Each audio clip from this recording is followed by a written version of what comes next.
yang menyebut tentang peristiwa yang berlaku di akhir zaman.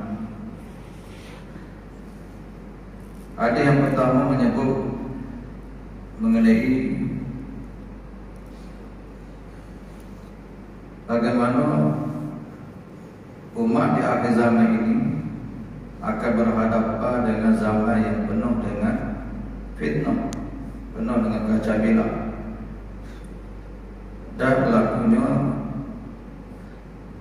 nizam, yaitu pertelingkahan, perselisihan, yaitu seperti zaman yang dihadapi sekarang ini, sebagaimana yang kita sebut pada minggu 4 uraian hadis ini. Kerana umat di akhir zaman ini akan berhadapan dengan fitnah. Dalam hadis yang lain Nabi kata, badirul a'mal qabla an ya'tiya fitan kafita'in zaidul muslim. Bersegeralah kamu beramal sebelum datangnya fitnah. Fitnah yang diumpamakan macam malam gelap gelita,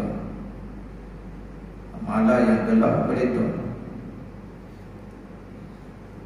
yaitu antaranya ialah umat atau manusia pada waktu itu sanggup menjual yabi'adinahu bi'aradin minad dunya. Antaranya ialah mereka sanggup menjual agama mereka kerana nak sedikit keuntungan duniawi, kerana nak sedikit kemewahan duniawi. Jadi mereka ni sanggup gadah agama, sanggup gadah agama, sanggup tinggal perintah-perintah Allah. Kenapa?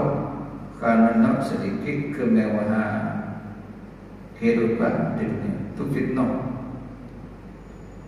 Ia berlaku zaman itu, zaman itu.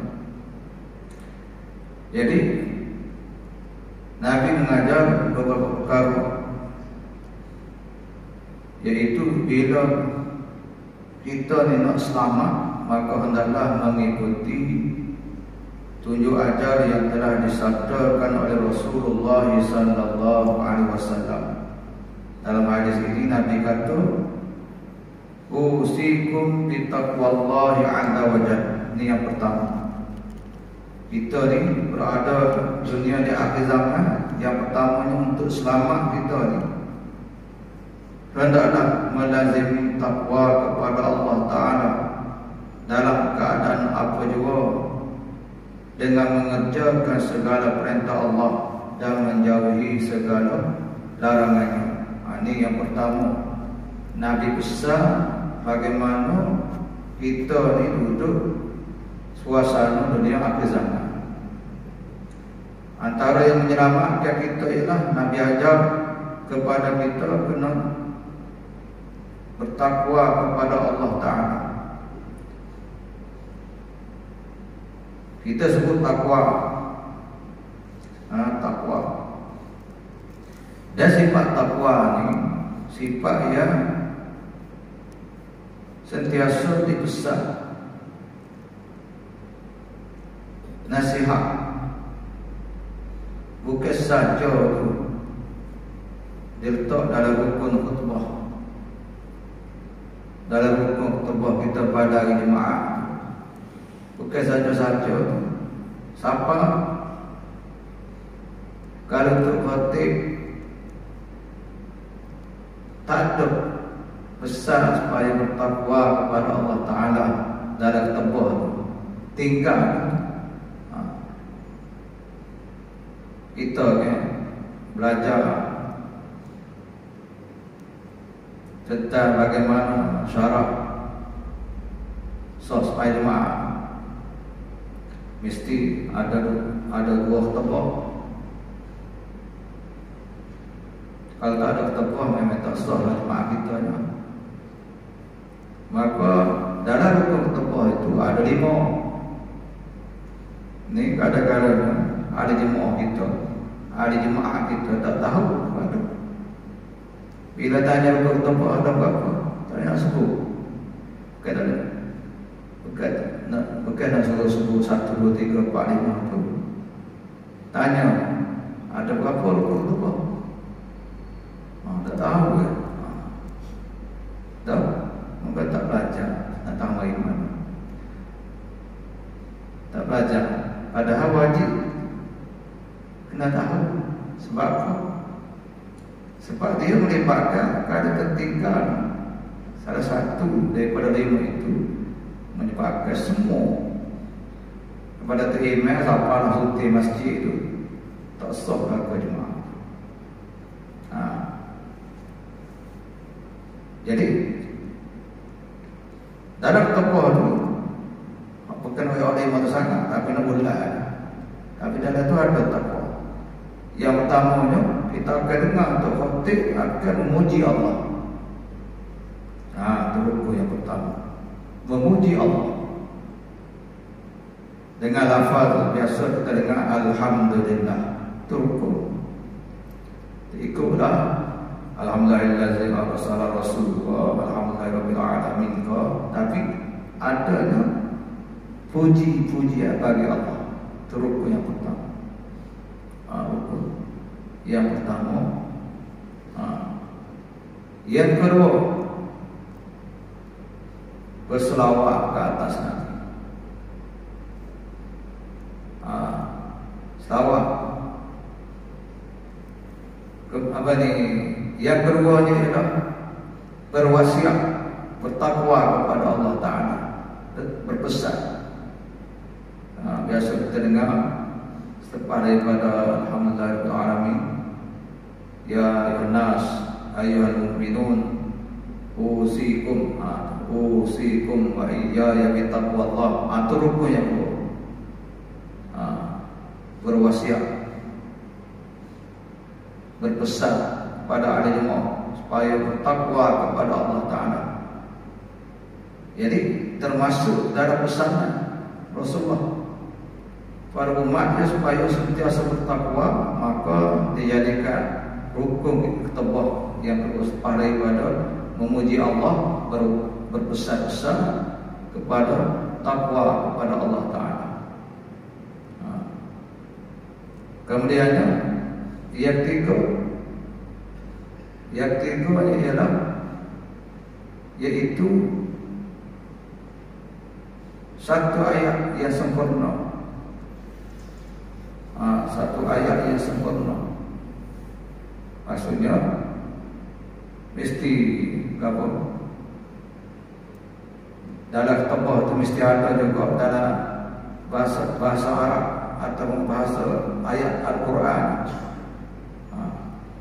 Tidak memadai tidak memadai kalau kita terjemah saja.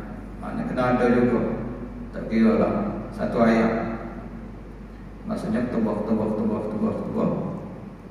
Bila nak akhiri tebah tu kena ada satu ayat daripada ayat Al-Quran Karim yang sempurna, satu ayat yang punya makna yang sempurna. Kemudiannya apa ni? Doa bagi orang mukmin. Doa bagi orang mukmin. Doa bagi orang mukmin.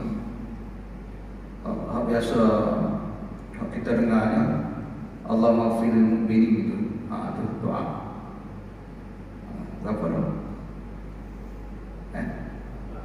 Pak baru. Yang pertama kita puji Allah. Yang keduanya kita buat wasiat. Yang ketiganya ayat. Yang keempatnya doa bagi orang mukmin. Yang kelima berapa arti ini?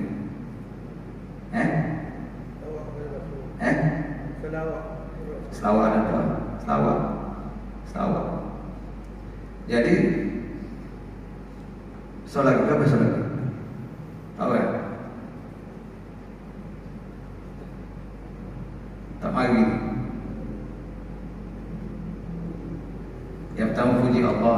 Puji Allah ni mesti satu-satu, mesti dua-dua. Dari pertama dan kedua. Kemudiannya wasiat ayat Quran ni salah satu. Kemudiannya sawah. Kemudian doa bagi orang mukmin. 5 apa? Tapi Allah nak beritahu ni itu dalam tu adanya takwa Allah. Takwa Allah.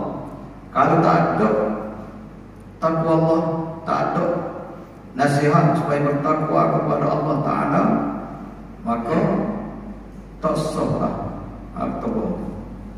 Menyebabkan semaya kita pun tak jadi. Jadi apa maksud takwa ni? Yaitu dengan mengerjakan segala perintah Allah dan menjauhi segala larangannya. Itu. Jadi hiduplah kita seharian tapi kena jaga perintah-perintah Allah. Perintah Allah yang berbentuk suruhan. Suruhan. Suruhan ini ialah ada perkara yang kita panggil fardu. Benda wajib. Dalam masyarakat kita ni, dia tak tahu lagi mana fardu ni. Benda yang kalau tidak, hukumnya adalah berdosa. Dosa. Contohnya, bila minggu lepas atau minggu yang telah lalu diumum orang yang tak solat jemaah, orang yang mampu solat jemaah tapi dia tak mari solat jemaah, hak denda tu kecil sangat je. Hak denda 3,000 ataupun penjara 2 tahun. Tu kecil je sebenarnya tu. 3,000 2 tahun penjara kecil je. Kefsar tu. Hak kita takutnya ialah kita melanggar perintah Allah Ta'ala. Kenapa? Karena hukum semaya jemaah bagi orang yang mampu tu ialah merupakan fardu ain setiap orang yang mampu. Wajib bagi dia. Kalau dia tak mari salat jemaah, apa dia yang menguzurkan dia? Apa dia yang uzur dia dekat pada syarat. Kalau dia boleh beri uzur pada syarat, baru dia melepasi daripada tak mari solat jemaah. Sebab dia menghalang dia daripada tidak solat jemaah. Sebab saya tak tahu mana tak ada cek orang mari tak mari ni solat jemaah ni. Cuma tahulah tak mari ada, tak mari dia pergi solat di masjid-masjid yang lain, kita tahulah itu tak apalah, masih lagi solat jemaah. Tapi hak kata tak solat jemaah, tak solat jemaah tu baik kampung ataupun di luar-luar, tak juga. Katanya ada juga yang tak solat jemaah. Kalau waktu Covid dulu memang tak ada mari kita waktu tu Covid, karena ada halangan. Dan kita heran waktu adanya keuzuran yang tak boleh untuk kita solat jemaah. Waktu tu bila dihak bilangan yang tertentu saja, 40 orang saja, waktu tu orang bising sangat. Padahal kita dimaafkan waktu itu. Bukan tak sihat. Kita mari waktu tu ada orang mari duduk buka pintu, cukup dah pasal balik. Waktu tak dosa. bukan dengan sengaja. Ada sebab-sebab dia, itu tak apa lah.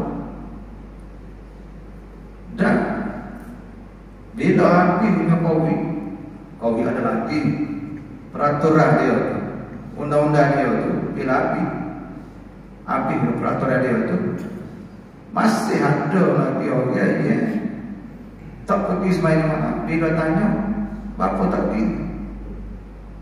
Bapa tak pergi sembahyang mana? Dia kata tak pergi. Padahal peraturan itu tak ada. Peraturan yang kata tak pergi itu tak ada. Cuma gila agama mana mengikut keluasan masjid. Mana jaga itu ada lagi. Jaga itu ada lagi. Cuma bukan bilangan yang tertentu. Ada orang yang sampai tak pergi. Apa? Tak pergi kan? Dia tak tahu pun bahawa peraturan kata boleh kita agama mana pun, cuma jaga tu ada lagi. Tu anak orang sampai tahu tu ada. Tak apalah bila dia beritahu, apa ada lagi tak kan? Tak apalah. Patut dia. Dan ada yang selepas daripada kau itu, dia ambil kesempatan daripada kau itu, tak mari-mari. Ni orang kata saya, orang kata. Orang kata. Jadi ada orang yang tak mari main. Tak sebab tanpa sebab lah. Kalau uzur tak boleh mari itu cerita lah. Tapi misal kata kalau tak boleh mari sebab gapi pada syarat. Kalau tak ada uzur pada syarat, dosa besar tinggal di mana? Dosa besar. Karena perintah yang adalah daripada Allah Ta'ala. Ya ayyuhalladzina amanu idza nudiya lis-shalah yaumul jum'ati fas'au ila dzikrillah wa dzarul bai'. Hei orang-orang yang beriman, apabila diseru pada kamu pada Jumat untuk mengerjakan solat, fas'au ila dzikrillah, cepat-cepatlah bersegeralah untuk mengingati Allah Ta'ala. Allah Ta'ala yang kata fas'au ila dzikrillah, bersegeralah kamu mari ke rumah Allah. Kenapa? Untuk solat Jumaat, untuk mengingati Allah Ta'ala. Sebab tu ada kelebihan yang tertentu khusus. Allah Ta'ala perintah kepada mereka supaya menulis nama-nama orang yang hadir, nama-nama orang yang mari, ditulis oleh malaikat. Mereka tulis sebagaimana hadis yang sahih, hadis yang menyebut mengenai memanglah kita tak mampu lah sampai tahap awal doa. Bismillah nak mari doa tak mampu lah. Tapi kalau di Masjidil Haram, di Masjid Nabawi kita boleh buat, tak ada masalah. Apa? Karena orang dah biasa gitu. Orang tempat orang awal tu, maka tu kena jadi awal. Kita ni biasa mari lewat, mari boleh duduk, ada masalah. Mari lewat, tapi boleh mari duduk. Orang mari awal duduk belakang. Kenapa jadi gitu? Kena sebab dia tak tahu kelebihan tertentu. Dia tak ambil kelebihan yang tertentu yang sudah disebut kelebihannya oleh Rasulullah. Contohnya, buat dalam perhatian kita, dari segi kehadiran, dari segi soft, orang kita ini masih lagi tidak buruk sangat berada di soft yang pertama. Di soft yang pertama. Kalau nak kira dari segi hukum, siapa-siapa boleh duduk dekat. Tak boleh nak, dalam bahasa mudahnya, tak boleh nak tanda lah. Contohnya, apa contoh kita mari lewat kau, mereka apa, orang lain duduk situ. Tak boleh gitu. Kalau kita mari awal, kita siapa-siapa dia duduk tepi tepat sekali. Ada orang yang mari awal, orang yang mari lewat, maka duduk dia di mana-mana tempat. dia duduk. Semua berlaku tempat kita ni, orang tak suka memenuhi ruang-ruang di depan. Maka orang belakang tengok ada ruang kosong, kita naik. Tadi nak kata dia lah sebab dia memenuhi ruang. Dia nak ada kosong. Tapi kalau nak dia ada segi hak, orang yang tak awal, yang berhak duduk di sah yang pertama. Kerana kita dah baca dalam hadis, ada dalam kitab Riyadhus Shalihin tentang kelebihan berada di sah yang pertama. Di sah yang pertama, kiri kanan, kanan kiri. Patut sah yang kedua pula. Berbanding sah yang kedua dengan sah yang pertama lebih besar pahala dia. Lebih besar pahala dia. Seterusnya. Tapi masih lagi berlaku dalam rumah kita ni. Hari ini saya dapati dia mari awal. Tapi lupa sekarang. Bukan kata dalam lewat solat ni belakang. Memang rugi dari segi kehadiran, rugi dari segi soft yang pertama. Rugi kita boleh jadi kita berasa tentang kelebihan. Tapi kalau kita baca ada Nabi sallallahu alaihi wasallam, kalau bila kita di masjid Nabi ya, kenapa orang berebut nak berada dalam Raudhah? Bapa yang berebut zakat tu nak masuk dalam Raudhah. Ya Nabi kata antara mimbar dengan rumah aku dengan mimbar aku di tengah-tengah tu. Ya Nabi kata dia adalah satu taman daripada taman-taman syurga. Berebut memang berebut. Lari ke payung tak masuk. Beratur dekat beratur. Kalau tak ambil jalan tak boleh masuk. Tak boleh masuk. Ambil jalan pun boleh masuk. Itu pun boleh masuk. Boleh tak? Kalau kita pergi mana dekat boleh masuk sekali. Boleh.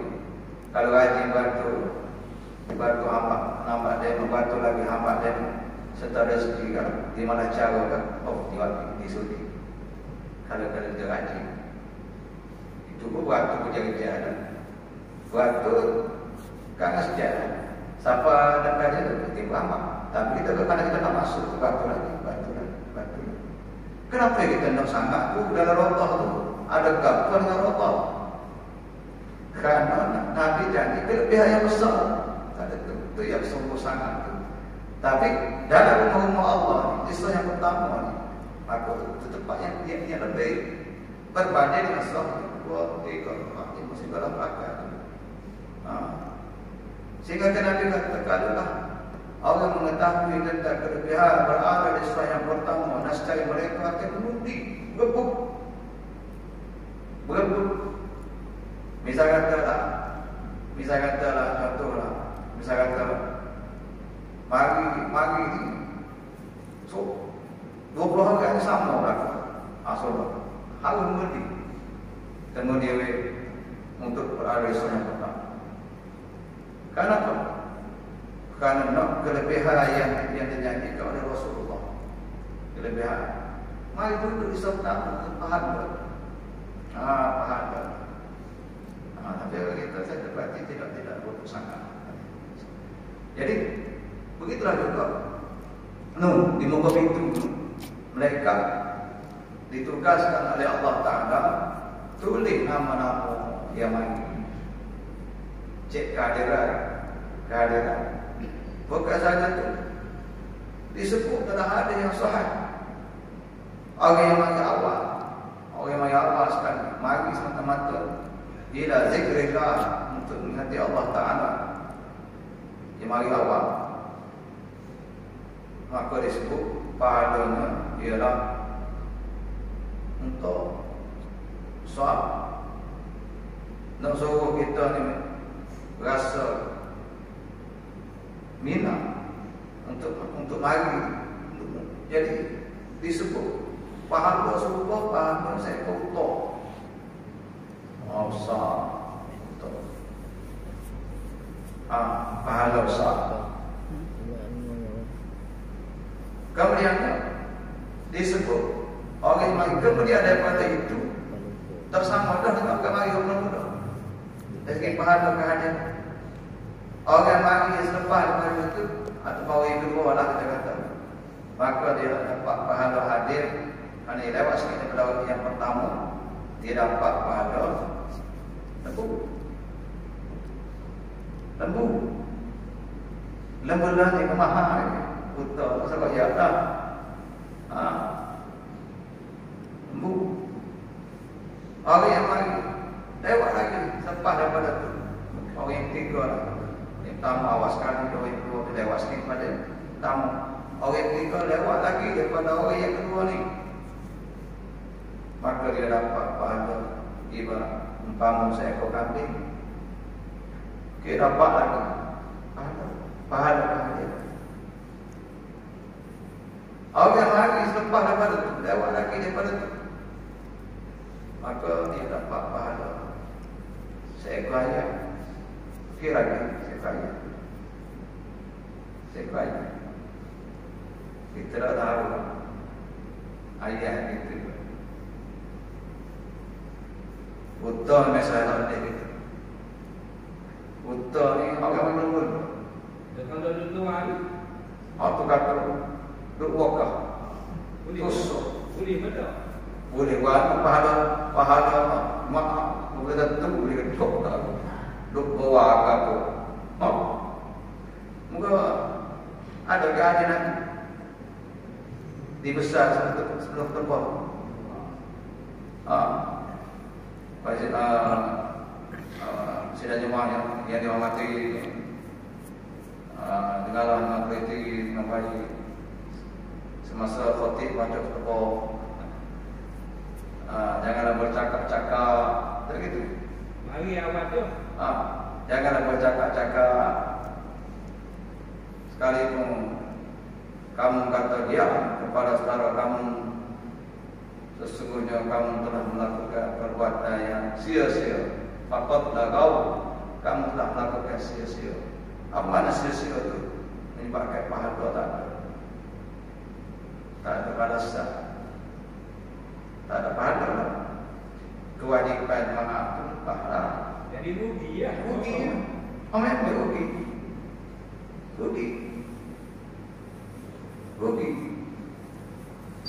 Sebab itu duduk wakah apa tu?